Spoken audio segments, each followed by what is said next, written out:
સ્વામિનારાયણ ભગવાનની જય, લક્ષ્મીનારાયણ દેવની જય, ગઢપુરપતિ શ્રી ગોપીનાથજી મહારાજની જય, શ્રી નરનારાયણ દેવની જય, રામચંદ્ર ભગવાનની જય, શ્રી કૃષ્ણ કનૈયા લાલ કી જય. પરમ પૂજ્ય ધર્મ ધુરંધર 1008 આચાર્ય શ્રી અજેન્દ્ર પ્રસાદજી મહારાજની જય. પરમ પૂજ્ય ભાવે આચાર્ય 108 લાલજી શ્રી નૃગેન્દ્ર પ્રસાદજી મહારાજની જય.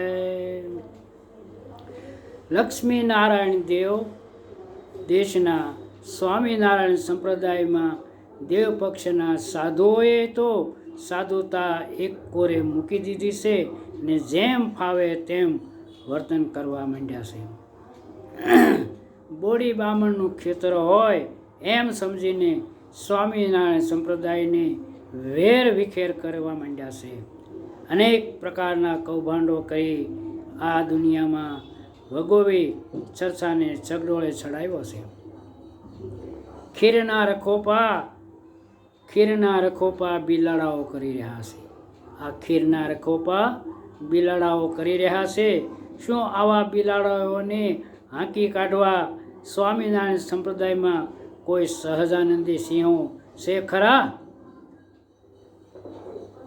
ચોર શાહુકારનો અંછળો ઓઢી ન કરવાના કુકર્મો કરનારાઓને અંછળો ઓઢાડી કહેવાતા સાધુઓની પાપ લીલાને ઢાંકી અને એન કેન પ્રકારે સ્વામિનારાયણ સંપ્રદાયની સાથે વિશ્વાસઘાત કરી આ ઉજળા સંપ્રદાયને બદનામ કરી રહ્યા છે.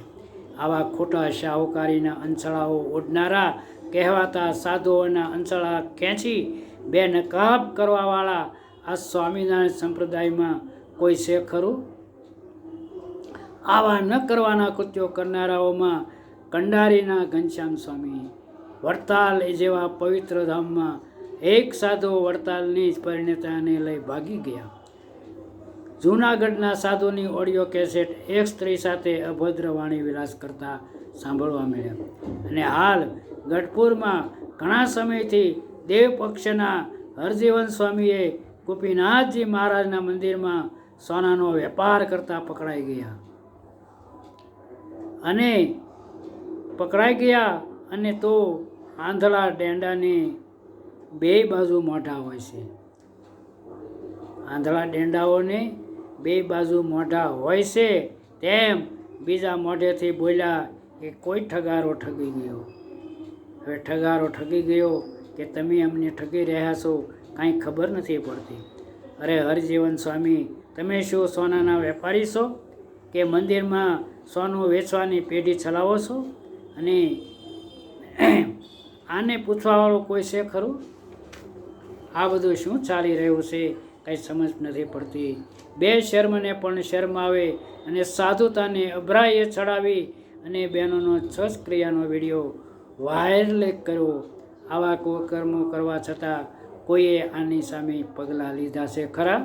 કોઈ પગલાં લેવાવાળું નથી. કેમ?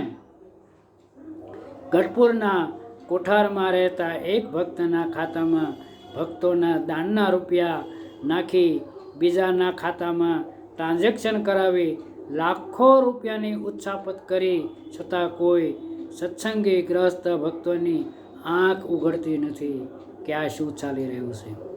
હે સહજાનંદી સિંહો, જાગો, હુંકાર કરો. સિંહો 100 લાગણ કરીને મરી જાય પણ ઘાસ કદી ખાતા નથી. આવા સિંહો જાગો. માટે ગ્રસ્ત હરિભક્તો આવા સાધુઓની શાન ઠેકાણે લાવવા કટિબંધ બનવું. દેવ પક્ષના વહીવટદારોને હાંકી કાઢો, નહીં તો આ સંપ્રદાયને લૂંટવામાં કાંઈ બાકી નહીં રાખે.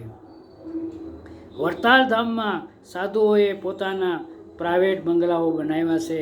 આધુનિક સગવડતાવાળા છે. ઘણા ખરા હરિભક્તોને આવા બંગલા નહીં પણ હોય.